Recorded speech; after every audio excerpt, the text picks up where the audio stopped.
Hello friends, let's discuss some MCQs on accounting. So the first question is, which concept ensure that expenses are recorded in the same period as related revenue?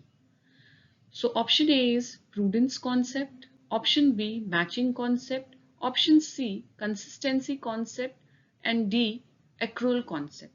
So which one is the correct answer that the expenses are recorded in the same period as related revenue? So the correct option is option B, that is option B is the correct answer, that is matching concept. Let's go with the second question. Under the accrual system, outstanding expenses are option A ignored, option B deducted from assets, option C added to expenses in profit and loss account, or D recorded as income. So under accrual system, outstanding expenses को हम क्या करते हैं? Outstanding expenses को हम क्या करते हैं?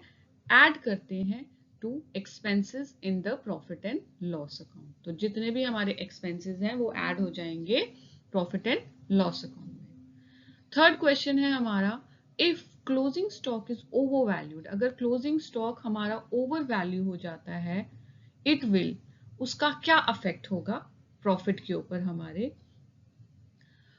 ए अंडर वैल्यू हो जाएगा या अंडरस्टेट होगा हमारा profit, B overstated profit, C not affect profit, और D affect only balance sheet. So the correct option क्या है? If closing stock under value over value हो जाएगा तो हमारा करेक्ट ऑप्शन क्या है? It is option B, the profit will be over valued. Next question is, which method records revenue when cash is received?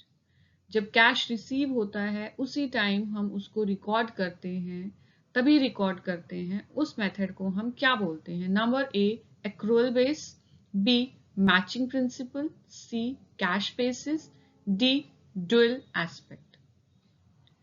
जिस time हमें cash receive होता है उसी टाइम हम उसको रिकॉर्ड करते हैं. ये कौन सा कॉन्सेप्ट कहता है हमारा?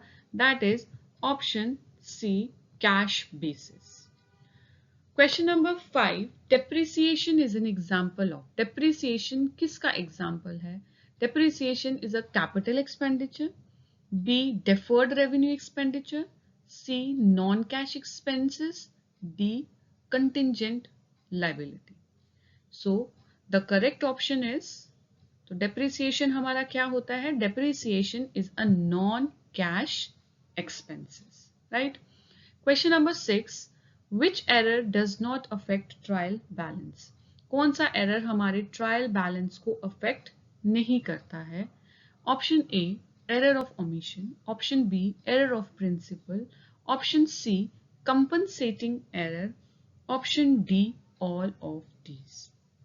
सो कौन सा एरर हमारे ट्रायल बैलेंस को अफेक्ट नहीं करता है? सारे के सारे जो हैं हमारे ट्रायल बैलेंस को अफेक्ट नहीं करते हैं. That is option D is the correct answer. Question number 7, goodwill is classified as. Goodwill को हम कौन सा एसेट मानते हैं? Option A tangible asset, B fictitious asset, C intangible assets, और D current asset. So goodwill कौन सा asset है इसमें से? गुडविल हमारा इनटैंजिबल एसेट है. So option C is correct. Question number 8, which accounting standard deals with inventory valuation? कौन सा अकाउंटिंग स्टैंडर्ड बोलता है इन्वेंटरी इवैल्यूएशन का? So option A is accounting standard 2, B accounting standard 10, C accounting standard 6, or D accounting standard 9. So which one is the correct option? So accounting standard 2 जो है हमारा inventory valuation की बात करता है. Next question, that is question number 9, in a consignment loss due to fire is treated as. Loss due to fire, अगर loss होता है फायर की वजह से तो उसको हम क्या मानते हैं? It is A normal loss, B abnormal loss, C deferred loss और डी कैपिटल लॉस। तो कौन सा लॉस होता है अगर फायर हो जाए, उसकी वजह से जो लॉस होगा उसको हम क्या ट्रीट करते हैं? Abnormal loss. So B is the correct answer. Question number 10, which ratio indicate short term liability? कौन सी रेशियो जो है हमें शॉर्ट टर्म लाइबिलिटी कैलकुलेट करके देती है? Option A debt equity ratio, option B current ratio, option C proprietary ratio, option D fixed asset ratio. So which one is the correct option? So short term liquidity जो है हम कौन सी ratio से major करते हैं? It is with the help of current ratio. So B is the right answer. Thank you for watching, friends. Have a good day.